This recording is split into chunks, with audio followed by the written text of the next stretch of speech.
Israel Iran మధ్య కొనసాగుతున్నటువంటి దాడులపై America అధ్యక్షుడు డొనాల్డ్ ట్రంప్ తీవ్ర ఆగ్రహం వ్యక్తం చేశారు. కాల్పుల విరమణ కుదిరినప్పటికీ ఇరు దేశాలు పరస్పరం దాడులు చేసుకోవడాన్ని తీవ్రంగా తప్పుబట్టారు. ఇరాన్, ఇజ్రాయెల్లు కాల్పుల విరమణను ఉల్లంఘించాయన్నారు. ఈ క్రమంలో తక్షణమే పైలట్లను వెనక్కు రప్పించాలని ఇజ్రాయెల్కు ట్రంప్ హెచ్చరికలు జారీ చేశారు.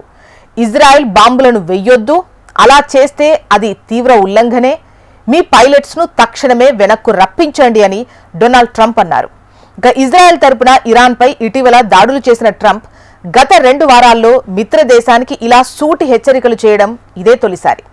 ది హేగ్లో జరిగే నాటో సదస్సుకు బయలుదేరే ముందు మీడియాతో మాట్లాడిన ట్రంప్ కాల్పుల విరమణ తర్వాత ఇరు దేశాలు పరస్పరం మళ్లీ దాడులు చేసుకున్న విషయాన్ని ధృవీకరించారు.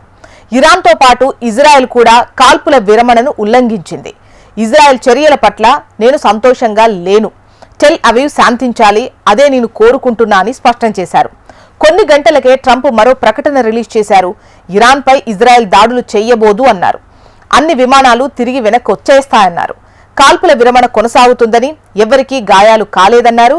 ఇరాన్ ఎప్పటికీ అణు కేంద్రాలను పునర్నిర్మించుకోలేదని ఈ సందర్భంగా ట్రంప్ స్పష్టం చేశారు.